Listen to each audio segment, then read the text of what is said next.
All right, everyone. Thanks so much for tuning in to today's episode. Before we get started, we'd like to let you know that the Uncommon Gem podcast is an adult content show, meaning we may go into explicit detail or say some explicit words when talking about today's subjects. We also like to inform you that we're not paid or sponsored by any of the donations or charities in the episode. We simply just are giving it a shout out and hopefully spreading the word on some good causes. Thanks again for tuning in, and let's get on with the show.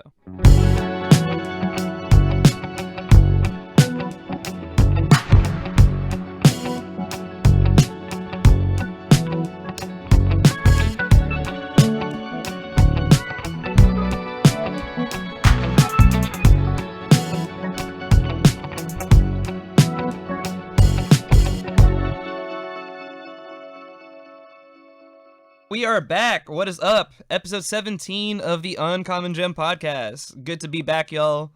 Glad we're back after that long break. Glad we got right into it with Camille. She's such a lovely talent, such a fun person to talk to as well. But yeah, we're back with episode 17. Really fun things happening out in the world. You know, the world's opening up more. It's summertime. It's people coming out. So, of course, you know, lively spirits all around. Lively spirits all around. Always, you know, we like to have dope people on the show. We always like to bring on really unique characters and really unique perspectives, and this person I'm really excited to have on the show.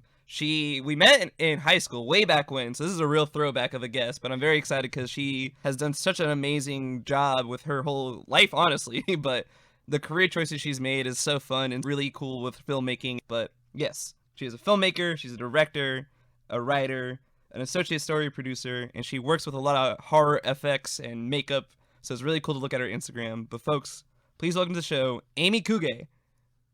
Oh, I'm blushing right now. Yeah, Kevin and I met, I don't know what, like sophomore year of high school. Who even knows anymore? Going back in that time, yeah. I think I had dreadlocks. Like, there was some weird things going on, but Kevin was always super nice, so I'm so happy that we're both in New York doing our thing with entertainment and stuff. So thanks so much for having me on. Well, thank you for being on. And yeah, I'm glad you said that, because honestly, this is the same feelings to you. You're always nice in high school, and you're always also like very creative in high school too. And I'm glad to see us creatives like shine, because you do these things where you would rap with our very good friend Savannah, and you guys like do these really fun raps too. I remember that. Oh my god, I can't believe you remember that. We used to we do holiday themed raps at the lunch tables at school. Don't ask why, but they were very good natured, like really fun. She's actually still rapping, and then I threw the rapping towel like junior year of high school. I was like, I'm not meant for this world, but that's okay. Yeah, shout out to Savannah. Yeah, she's out there. She's really, and she traveled. She was in Thailand too, so really shout out to her. Well, Aimee, how you been? It's been a minute. It's been some time. A whole pandemic has happened, but you've been busy nonetheless. So tell the audience how you been. I've been really good. I know that this last year was crazy, but somehow I feel like I really found my like ground in the industry. But before the pandemic, I was freelancing a lot, which is fine. I love freelancing. I still do 3 freelance jobs, basically part-time. Over the past year, I started working for MTV and working on Teen Mom as a associate story producer. So I've been good. It's been really interesting being in that realm of reality TV. I definitely feel for everyone who's had hardships, and there's been a lot of ups and downs this past year. But I'm going to focus on the positives. There you go. Take the wins. Yeah. Take the wins. Yeah. What about you? Can I ask you how just doing this whole podcast thing, living life large. No, but honestly, cool. it's been fun, you know, especially because like it's been cool reaching out to such other artists and different perspectives, and I learned a lot from this show. So honestly, this has been a fun project to get into and a fun way to experience, I guess, education in a way. You know, different people know different things. So. Yeah. Of course. I think it's so cool that you took this time to be like, you know what, I'm going to like spotlight all these different people, learn about all these different industries, and we can all kind of connect together. Correct. Yeah. Over the airwaves. Otherwise, no one would know anything. Honestly, folks, listen, just talk to people. Honestly, learn some things. Yeah. Look each other in the eye, ask questions, and listen. Hell yeah. So Aimee, please tell us a little about your film upbringing, because this is a really fun story. Like you mainly stay in like the horror lane, but you really had like a fun like come up to get into this spot, right? So I went to school at CU Boulder, Sco Buffs. I don't know if anyone out there is a Buffalo. Yeah, I went to school at CU. I grew up in a really strict Japanese household where they're like, okay, if you're not going to be a doctor, you're going to be an engineer. If you're not going to be an engineer, you're going to be a lawyer. And if you don't make six figures right out of college, then you're not successful and it's a shame on our family, like that sort of thing. So, of course, I grew up wanting to do art. And my dad was always like, I'm not going to help you when you're on the street asking me for money. And I always remember that from like 11 on. I was like, I'm just going to do my thing and I'm going to try to do it and try to make it. Yeah. So I went to school for art and for film and really tried to stay in that lane as much as I could. Landed in the weird social media realm, moved to New York, was a social media manager for a few years for a few different companies. And that gave me the flexibility to do films and do projects. Normally where I would have to work full time and be in one place, social media let me like go work on a set and make a little bit of extra money there, and then do another thing, like work in Albania for a month and a half on a film and all of that sort of stuff. So it's been a wild ride, but I would say to anyone out there who's worried about what they're doing, just do it. The worst part is just not doing it and thinking about it all the time. You just got to do it. And I tell myself that every single day. Like, I have so many things I want to do. Just focus and do it. And don't think about what anyone else says, because my dad's never had to pick me up off the street. Right. Every day that he doesn't have to do that, I'm happy. See, that's awesome. And, you really could tell, too, it works because exactly like you said, like, go chase it, go get it. Because when you look at your Instagram specifically, not only are you, like, really working with, like, your really close friends and, like, building these relationships, like, you can really see your story through your Instagram, but you also, like, do so many different styles of art and really, like, take a serious effort with it. Like, you do draw. You do this, like, horror effects stuff. You do your own filming. You do work on these, like, productions. And it's, like, really cool and unique to see you, like you said, chase what you want and really go for it. And because of that, now you kind of get to enjoy the fruits of the labor. You filmed in Albania, for example. Yeah. And I mean, like, not everyone's going to get what you do. And that's fine. There is definitely a niche for the things that I like. And I'm okay with being in that niche. So I want to ask you, so you are currently working on a show that's on Shudder, right? Yeah, it's The Last Drive-In with Joe Bob Briggs. It's on Shudder. Actually, the season finale is this Friday. So check that out if you have Shudder. It's an AMC like offshoot. It's like the horror Netflix. And Joe Bob was this horror host from the 80s. He used to have a show called Monster Vision on TNT. I think it was like 19 seasons or something crazy like that. And then it got canceled. So he kind of made his comeback a few years ago with the producers Justin Martell and Matt Mangiarides, and then the director Austin Jennings. And they're still the same like trio creative team that has made the show come back. And I would say that Joe Bob arguably is more popular now than he ever has been. So it's definitely been a pleasure working in any way that I can with that team.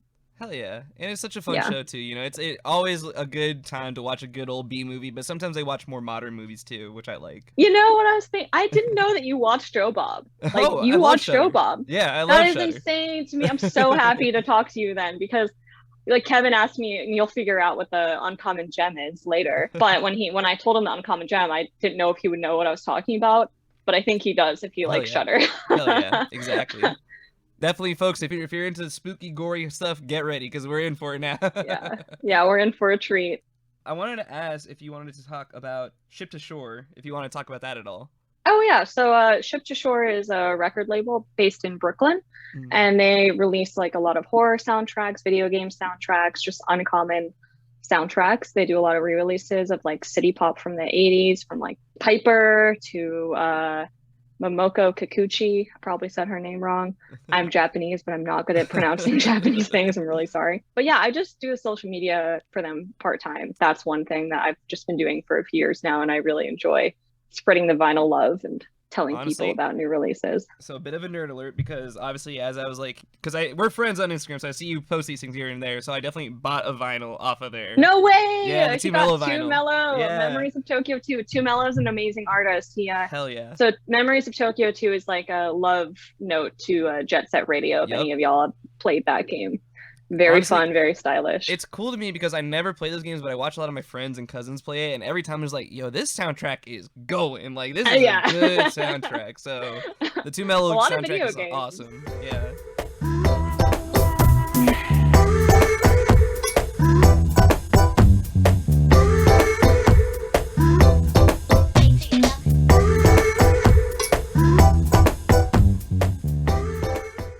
Yeah. yeah, a lot of video games have amazing soundtracks. One of my favorite artists actually that we've released her music from the label is Lena Raine. If any of you play the game Celeste, it's incredible. It's super relaxing music.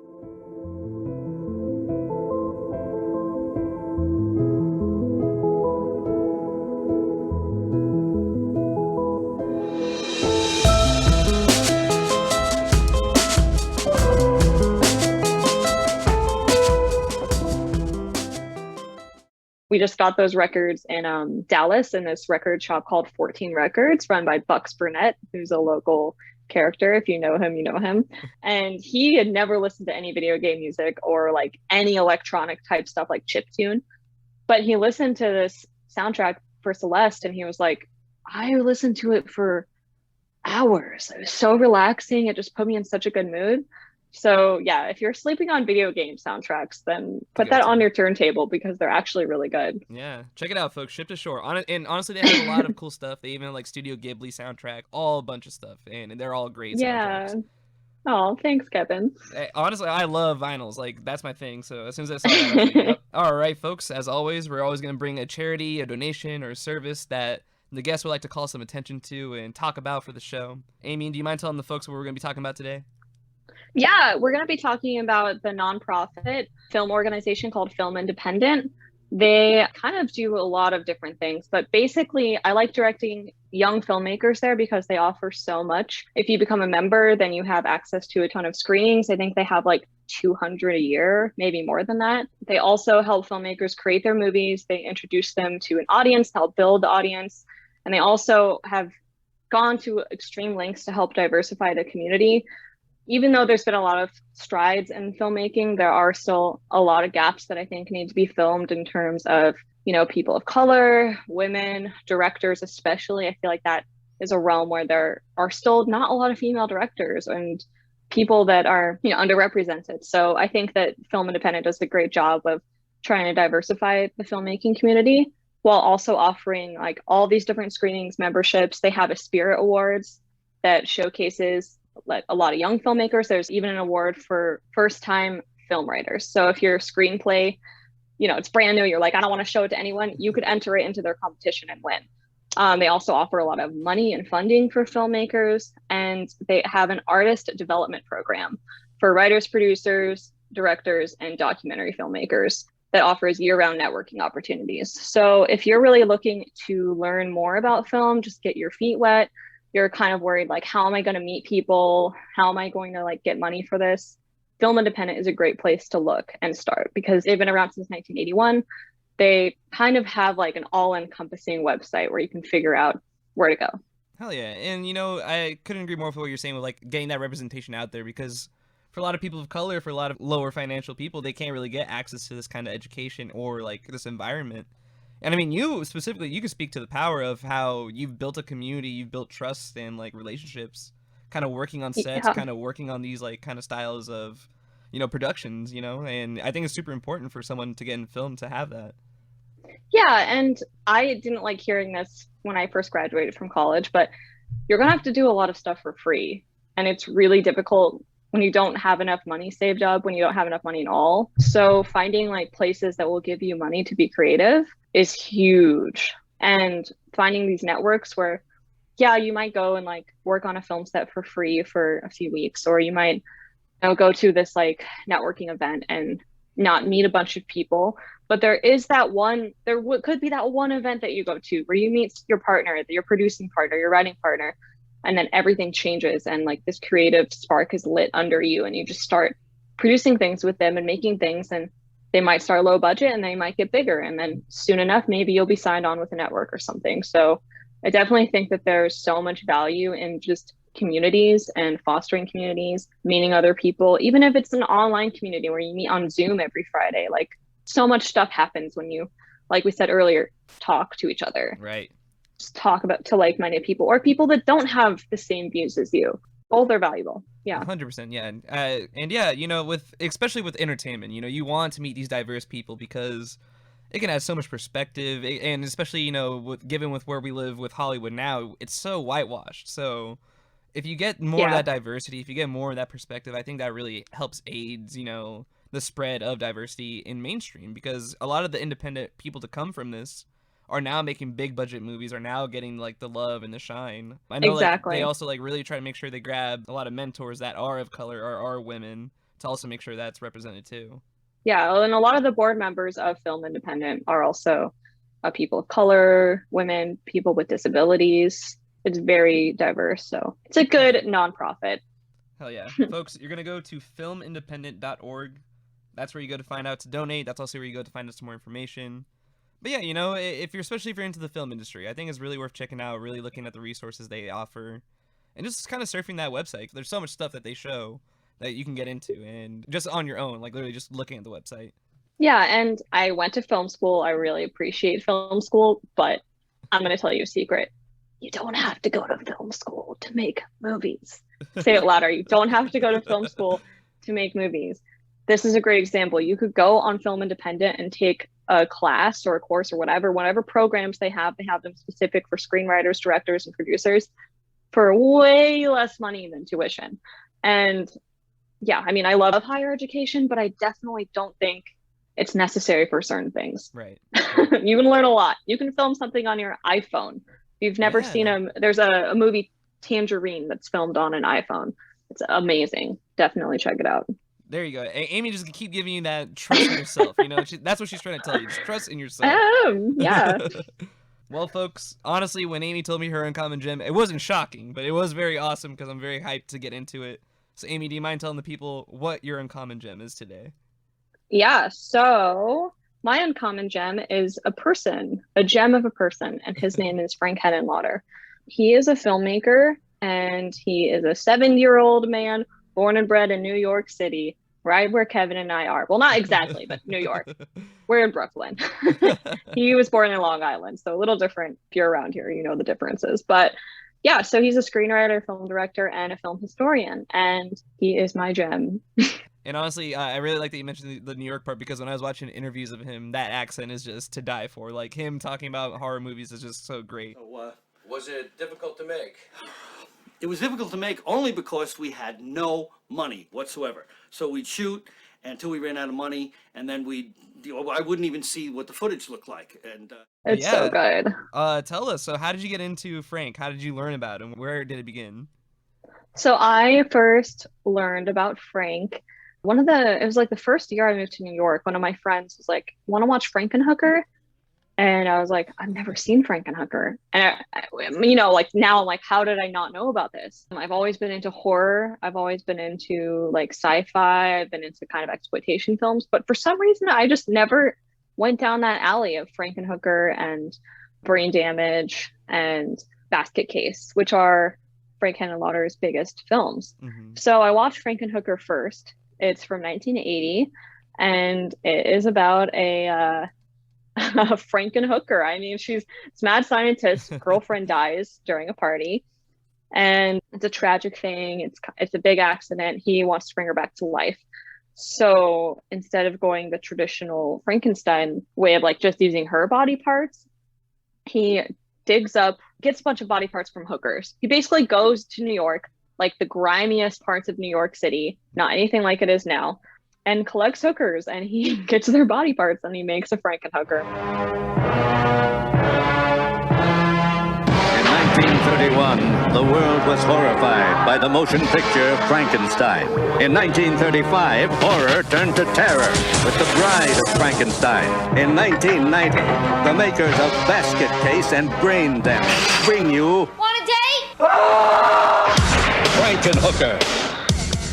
I mean, that's the first time I heard of Frank Henenlotter. I was like, what the fuck is this? It's so good. And it doesn't sound like it'd be good. Right. Like if I just did the worst pitch of that movie ever. Even if you were to give like, you know, the most detailed description of the movie on paper, even then you're just like, what am I reading?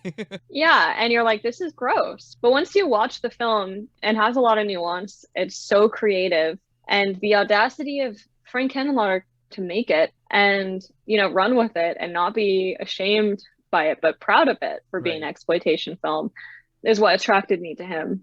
I'm glad you mentioned that, because in a lot of his interviews, he mentions that he does not make horror movies, he makes exploitation movies. So, Mhm. you know, like we had mentioned, he's an old school New Yorker. So this movie really is set in those like old school New Yorker times, the real grit, grimy kind of Yep. streets. So that's why these hookers come into play, because that's kind of what he's trying to exploit, kind of what he's trying to call out. And like you mentioned, Brain Damage, that movie kind of gets into like drugs and like how Yeah. that affected that kind of environment.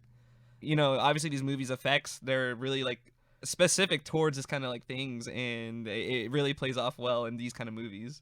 That's something else that I really respect about the man, is that he made movies with no money. Like Mhm. the first movie he made, 1982, Basket Case, he shot on 16 millimeter. For those of you film people, like probably on a Bolex, 16 millimeter, for $35,000, which blows my mind. Because if you've seen Basket Case, like it's a masterpiece in my opinion. It's not my favorite of his, but it's amazing. And for him to make that as his first feature, $35,000 on 16 millimeter, it just shows how creative he was and how unafraid he was to push the limit.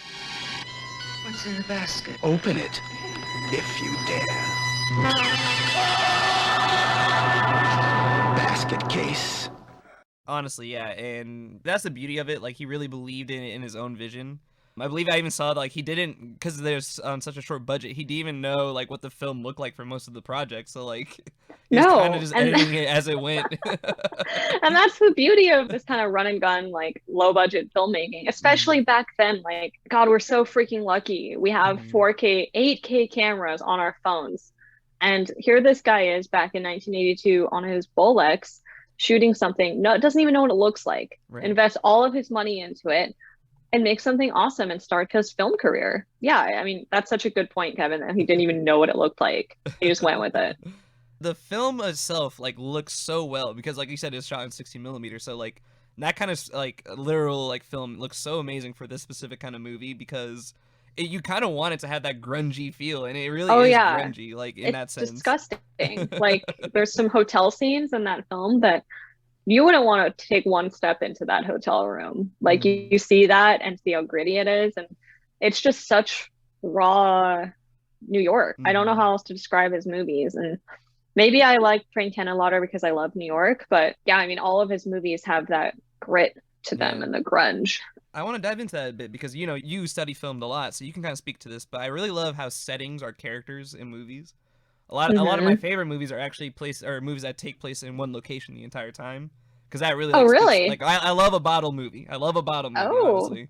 Especially if it takes place in like a whole day. Yeah, I'm into it. But yeah, like you said, like New York in this movie looks so dirty, and it really adds to the movie itself. So maybe you could speak on like settings and how like he really brings settings out. Yeah, well, with him, especially like being born on Long Island, he said that as a teen he used to sneak out, and he'd take the train and he'd go to 42nd Street, which is now gorgeous, and he would go to like all of the like grimiest parts of town and watch as many movies as he could. I think he's quoted to say like he's watched over 30,000 exploitation films, which is insane to think about. He really, really loves the city. He loves kind of how like horrible things were back then. And I think that that's so unique and attractive, because people usually try to make movies really glossy, kind of like this fantasy world. Whereas with him, it was like, no, I want this to look like New York. I want this to be the grimy New York I used to sneak out to as a young adult and go sneak into these theaters and watch all these movies. And yeah, I don't know. It's just something about that like love of cinema that he really brings out, and the love of the city, the love of the streets, that is really attractive.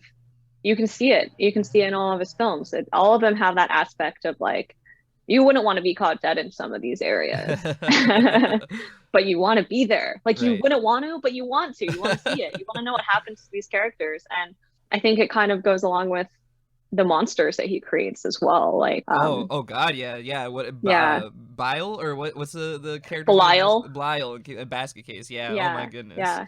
What a looking thing. If you guys should look up Belial if you're listening right now.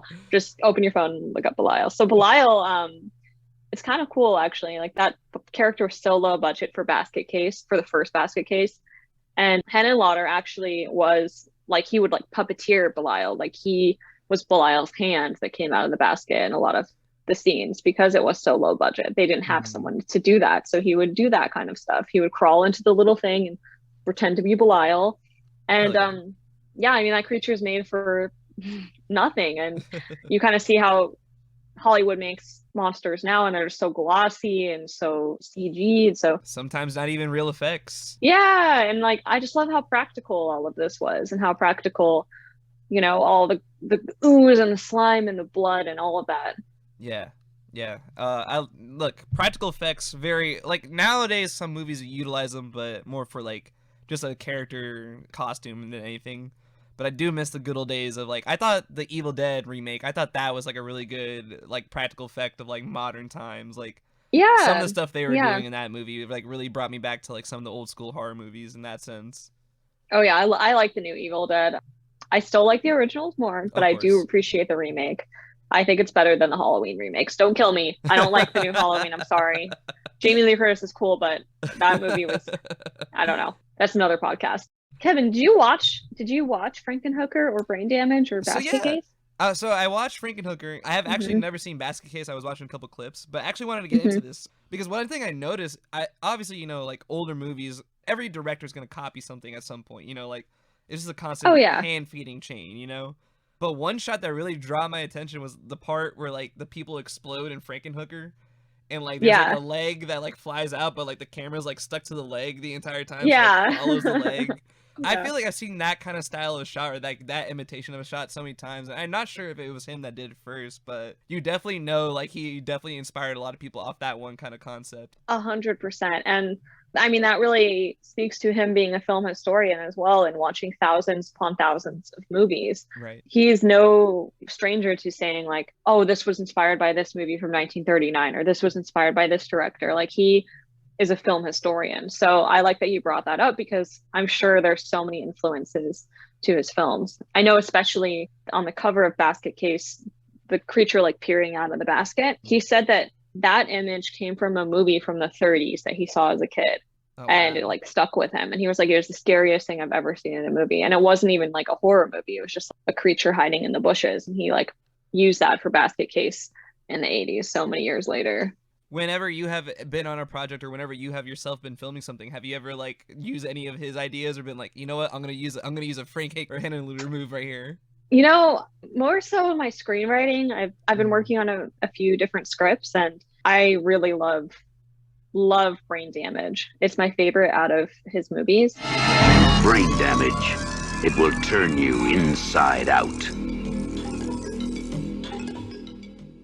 And I really try to keep the balance of comedy and horror, which I think he does the best out of, honestly, most of like 99% of the directors that I'm interested in. He is the best at balancing comedy and horror. So that influence I think about a lot while I'm writing is just trying to keep things like, yes, they can be serious and you can touch on serious subjects, but there can also be that balance of humor that makes it more approachable for people and makes it more palatable to like watch, you know, because Frankenhooker's, if there was no humor in that movie, it would be scary and bad. Yeah, it's pretty messed up. Like just even the sex workers that are portrayed in that movie are it's really fucked up. If you look at it from, I think the way he intended it to be, it's not supposed to be this like, oh, we're going to kill these hookers. And like, that's what this whole movie's about. It's about this like tortured soul who doesn't know how to grieve. And so he's trying to bring back this woman in this really disgusting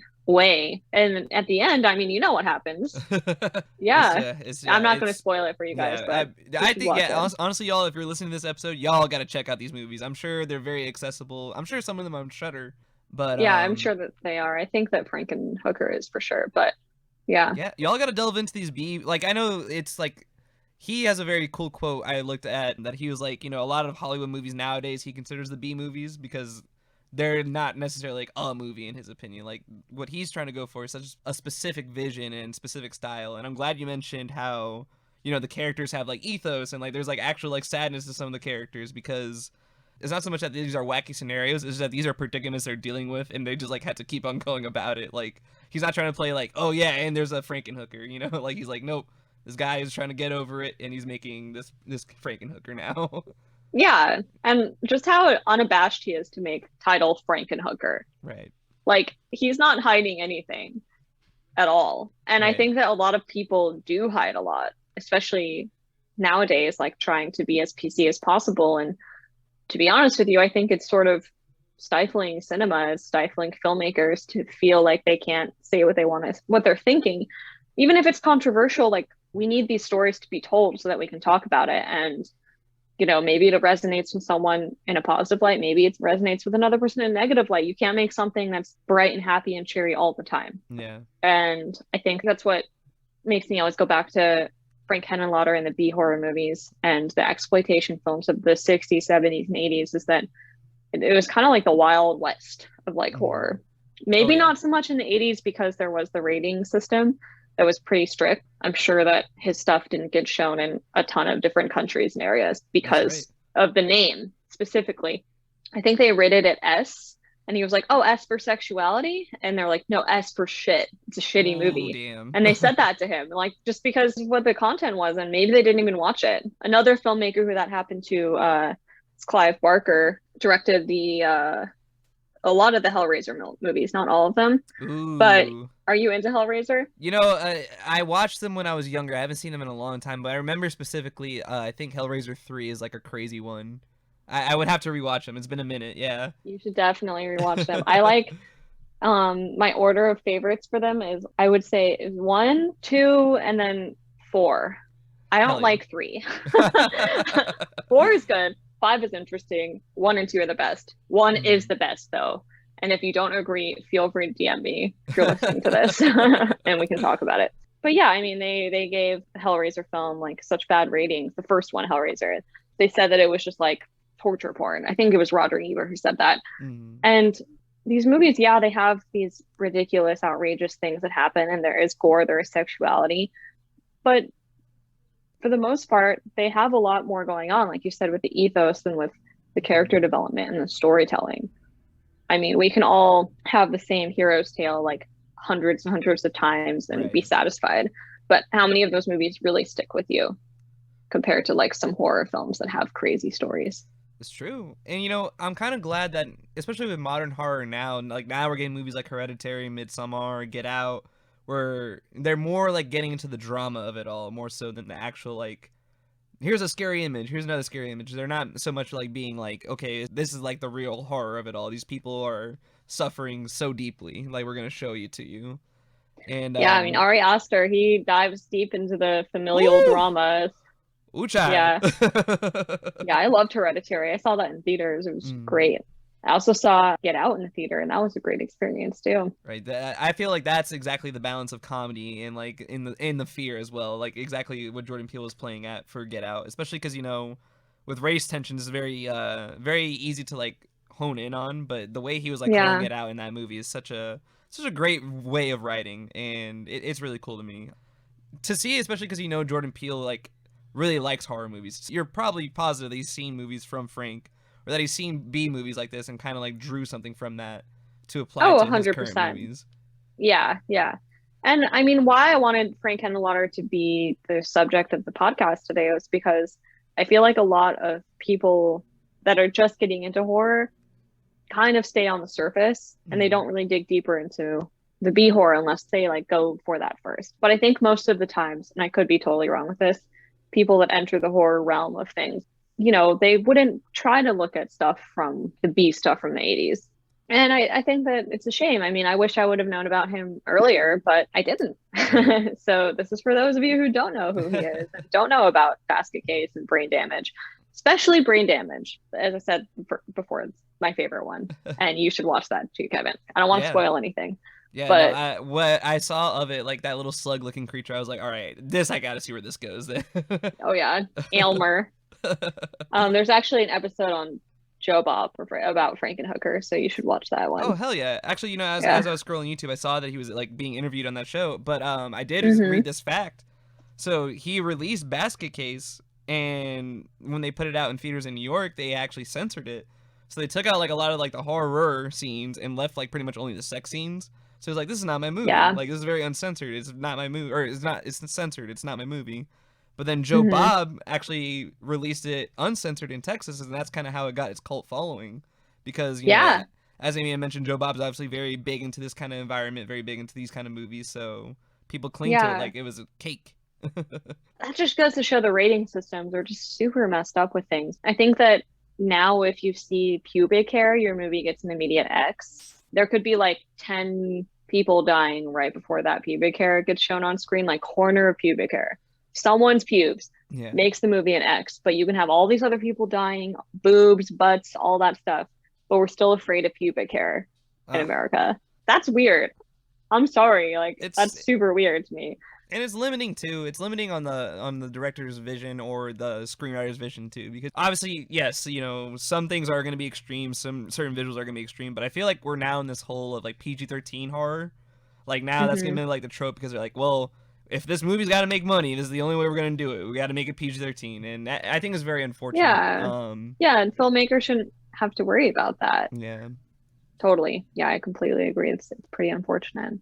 Kind of going off of that, like obviously you work a lot around the like effects field, because you yourself have done your own effects for like horror effects. So what about these kind of movies have you taken away like to apply to your own effects? Just that it's okay if it doesn't look perfect.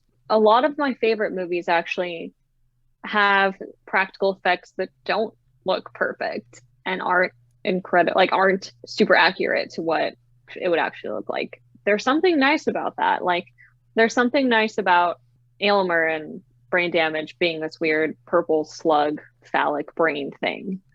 And, you know, like maybe if he looked more like a dick, people wouldn't like it as much. Maybe if he looked like a straight up brain, it wouldn't be as humorous. But there's something really nice about that artistic expression being imperfect and having this like cartoonish look that I'm into. Of course, I love when things look realistic, like in Midsommar when they jump off the cliff and you see the broken leg and broken whatever. Like, that's shocking, and it had its place in that film, and I liked that it looked realistic there. But you know, when I see Brain Damage, I want to see my weird phallic creature guy and like all these like funny slimy things, like in The Fly. That's another amazing movie. It's one of my favorites. I think I have a poster. Do you see the girl right there? Oh yeah, from The Fly. So like with The Fly, like the fly creature doesn't look like a straight up fly. Like this interpretation of the fly, and it's horrifying. You kind of want it to look like a fly after what you see in the movie. And that's what's great about it. Yeah. So yeah, I mean, for me, like, I love special effects. I would by no means be like, oh, I am a special effects artist that works on movies all the time. Like, that's not my full-time job. My full-time job is story producing. But I really appreciate and enjoy special effects and practical makeup. I do that for fun sometimes. I'm trying to get into it a little bit more, but I really respect those artists. It just blends painting with filmmaking, and it's great. I could go on and on about special effects and talk about all my favorite movies and all my favorite practical effects. There's so many. Yeah, there's so many, especially like with practical. I always think of like The Thing. John Carpenter. Oh yeah. Oh, that is like some of my favorite practical effects for sure. You know, we live in the CG age. It's marveled out. I get it. We live in CG, and it's wonderful, but dig deep, dig back, and see how much time and effort these people put into these kind of old school movies, because, man, it's really something to behold, especially, like, certain movies make it look so real. Like, you mentioned The Fly, like, I just mentioned The Thing. Like, these movies look so real in a way, like, so visceral. Well, yeah, it's like this. It's visceral. And another thing I have hanging up over here, American Werewolf in London, that transformation is amazing. Yeah, CG has its place. Yeah. Like, there are some things that, you know, you look back on, you're like, oh, it would have been cool if, you know, that was like fake bat flying through the air rather than a rubber bat on a string. Like, there are some things that look better with that. But I think there's just something about the body horror that you kind of need the practical effects to pull it off, because you're reacting with something real. Right. And in this day and age where we're talking through screens and stuff, it's nice to see something real, like a physical thing.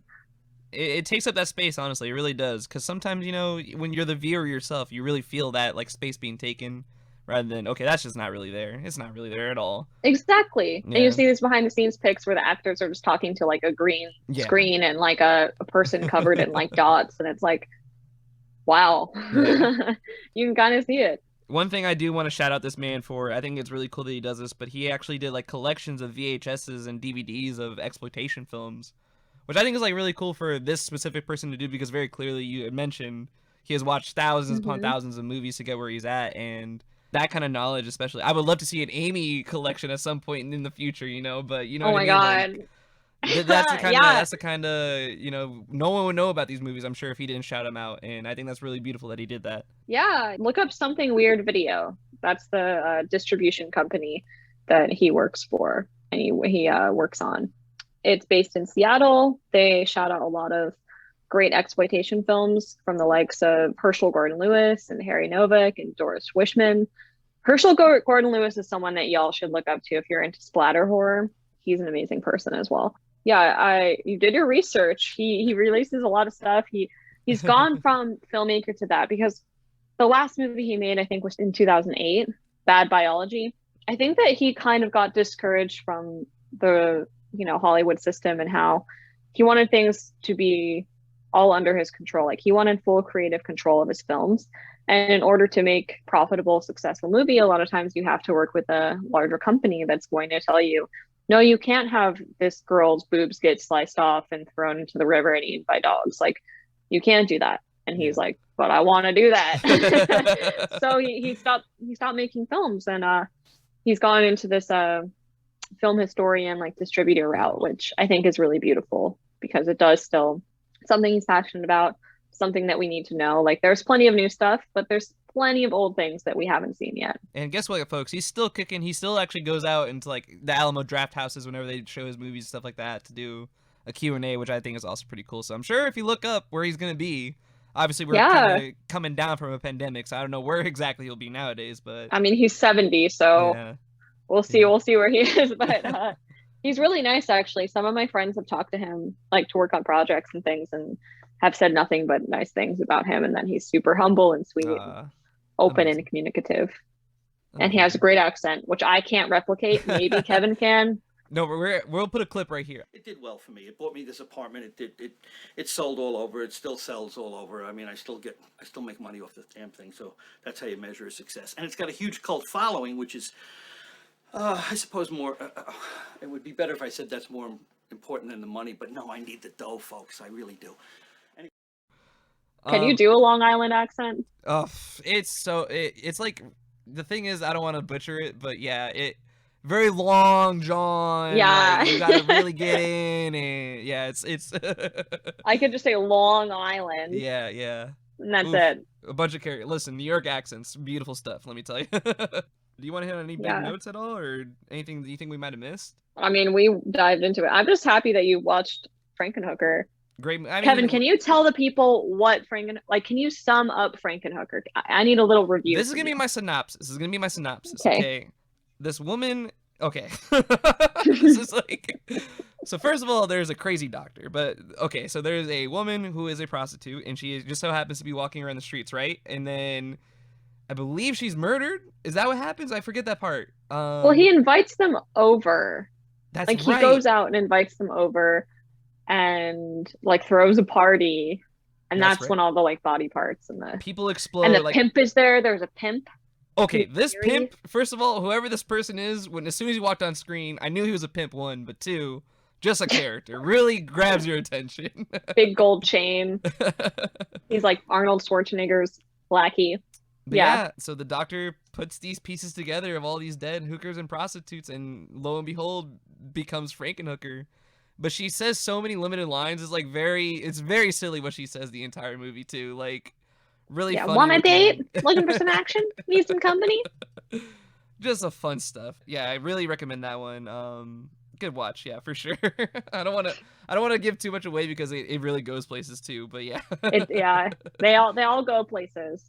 Yeah, so watch Frankenhooker, watch Brain Damage, and watch Basket Case, and watch Basket Case 2 and 3 if you'd like. There you go. Check it out. As Aimee mentioned, there's an interview with Joe Bob, so definitely check out that interview. Check out the interviews in general. Really fun stuff to learn. Especially if you've ever been into like that industry or any kind of horror movie. I think you'll learn a lot about it just by watching him speak. Yeah, and for him to, like, the fact that he made these movies is amazing. And his whole motto being like, make your own damn movie. That's not his motto, but I feel like that's a good motto right now. Just make your own movie. That's actually a Trauma motto. Make your own damn movie, from Lloyd Kaufman. Another great director, another great person. But Yeah, make your own damn movie. Like Frank Henenlotter made a movie about a Frankenhooker and about a weird like brain slug drug creature. There are so many things you could do. We all have iPhones. We all have access to movies and cameras and things. Like just fucking do it. Hell yeah. Aimee, where can the folks find you? Please tell the people where they can find you because you're always doing great stuff. So please let them know.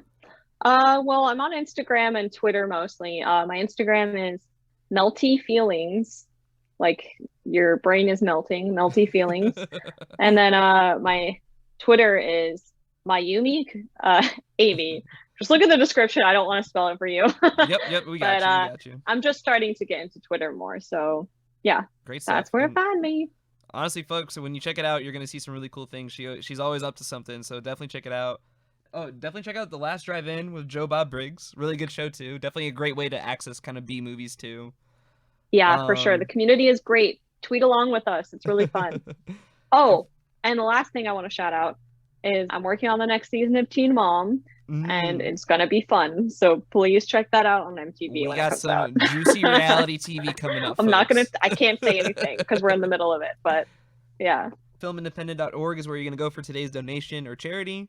I think we kind of like stressed the point enough, but if you are ever getting into movies, I think this is a great resource. I think, as Aimee has mentioned, you know, we have the technology literally in our pockets, so what's stopping you from trying to pursue your dreams? You know, I think if you're really about it, this is a great way, this is a great opportunity for you to get into it and play around, and they have so many resources and tools for you to get into, so definitely check it out. And Aimee, do you have any last words for the people before we head out? I just want to say you should follow Kevin's Instagram and also the podcast Instagram because he's a lovely person and this has been really fun. So that's thanks it. so much. Thanks so much. Always a pleasure talking to you. Always a pleasure. And hopefully, you know, we'll see each other soon in person in these streets of New York, you know.